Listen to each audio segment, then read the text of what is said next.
এবার চোখ রাখবো দেবের বিরুদ্ধে যে বিস্ফোরক অভিযোগ করছেন হিরণ, তার এক্স হ্যান্ডেলে একটা অডিও ক্লিপ পোস্ট করে। নিয়োগ দুর্নীতিতে জড়িত রয়েছেন দেব এমনই অভিযোগ, এবং সেক্ষেত্রে সিবিআই তদন্ত করুক এমনটা দাবি করছেন হিরণ। কল রেকর্ডকে হাতিয়ার করে ঘাটালের তৃণমূল প্রার্থীকে খোঁচা দিয়েছেন, আর কল রেকর্ডের এক প্রান্তের গলা দেবের বলে দাবি করছেন হিরণ। যদিও অডিওর সত্যতার কথা অস্বীকার করেছেন দেব, এবং কল রেকর্ডকে ঘিরে এখন একটা শোরগোল পড়ে গিয়েছে ঘাটাল এলাকা এবং রাজ্য রাজনীতিতেও। অডিও ক্লিপে কি আছে শুনুন।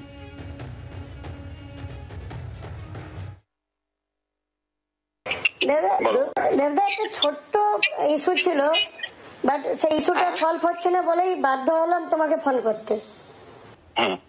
ইস্যুটা হলো যে রাম আমার কাছ থেকে একটা টাকা নিয়েছিল 9 লাখ টাকা, এবং সেটা আমি সায়ন্তনকে বলেছিলাম যে সায়ন্তন ও টাকাটা নিয়েছে চাকরি দেওয়ার জন্য, না চাকরি দিচ্ছে না টাকা দিচ্ছে। তো সায়ন্তনও ওকে বলেছিল রামকে, তো তারপরে কিছু রেজাল্ট এলো না। দেখো দেবদা একটা কথা বলি, আমার কোনো পলিটিক্যাল মোটিভেশন নেই, আমি কোনো এবারে সেইটা হলো আমি তখন ফোনটা অ্যাড্রেসও করলাম, তখন কথা যখন বলছি ডেফিনেটলি আমি একটু গুরুত্ব দিচ্ছি। ঠিক, আর আমার ব্যাপারে একটু জেনে নেবে দাদা যে আমি কোনো পলিটিক্যাল মুভমেন্টে কোনোভাবে ডাইরেক্ট ইনডাইরেক্ট কোনোভাবে জড়াইছি না, এটা আমার অভ্যেস, আমি বিশেষ করে খাই। বুঝে গেলাম, এবার আমি আমার মতো করে কাজটা রামকে যদি জিজ্ঞেস করবো তখন সুযোগ পাবো, everything comes out will let you know. ঠিক আছে,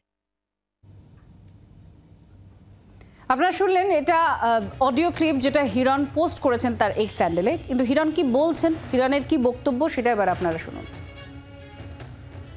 ওনার কলকাতার পিএ সায়ন্তন, এখানকার পিএ রামপদ, এবং ওনার নির্দেশে যে পুরো র্যাকেটটা কাজ করছে, চাকরি বিক্রি করার যে র্যাকেট, গরিব মানুষের কাছ থেকে টাকা তুলে মিথ্যে আশ্বাস দিয়ে চাকরির নাম করে যে টাকাটা এত বছর ধরে তুলেছেন, সেইটা সাহস করে আমি 2.5 বছর আগে বলার পরে এখন একজন করে মানুষ আসছেন, তারা অভিযোগ করছে। এরপরে যদি পুলিশ চুপ করে বসে থাকে, আমরা চাইবো যে সিবিআই তদন্ত হোক, আমরা হাইকোর্টেতে চেষ্টা করব আমরা এটা করে পিআইএল ফাইল করার, বা যারা শুভানুধ্যায়ী আছেন তারা পিআইএল ফাইল করুন, যে আমরা চাই তদন্ত হোক। যে বারবার রামপদ মান্না, তার সেক্রেটারি, কলকাতা সেক্রেটারি সায়ন্তন, এখানে সুদীপ বাবু, এখানে শঙ্কর দলি থেকে শুরু করে সবাই একই কথা বলছেন যে এই মাননীয় অভিনেতা সাংসদের নির্দেশে পুরো কাজটা চলেছে। তারপরে যদি পুলিশ চুপ করে বসে থাকে তাহলে তো সিবিআইকে এগিয়ে আসতেই হবে। হিরণের বক্তব্য এবং কি অভিযোগ, তার কি দাবি আপনারা শুনলেন। দেব কি বলছেন শুনুন এবার। আমার কাছে কোনো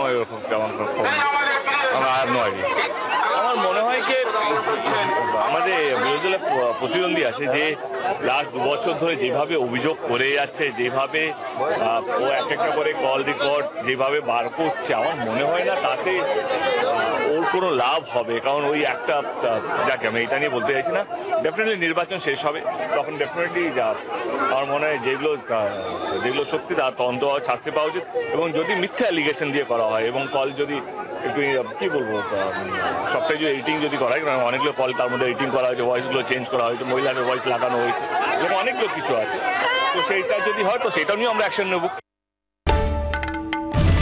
বাংলার আওয়াজ, বাঙালির আবেগ, জি 24 ঘন্টা।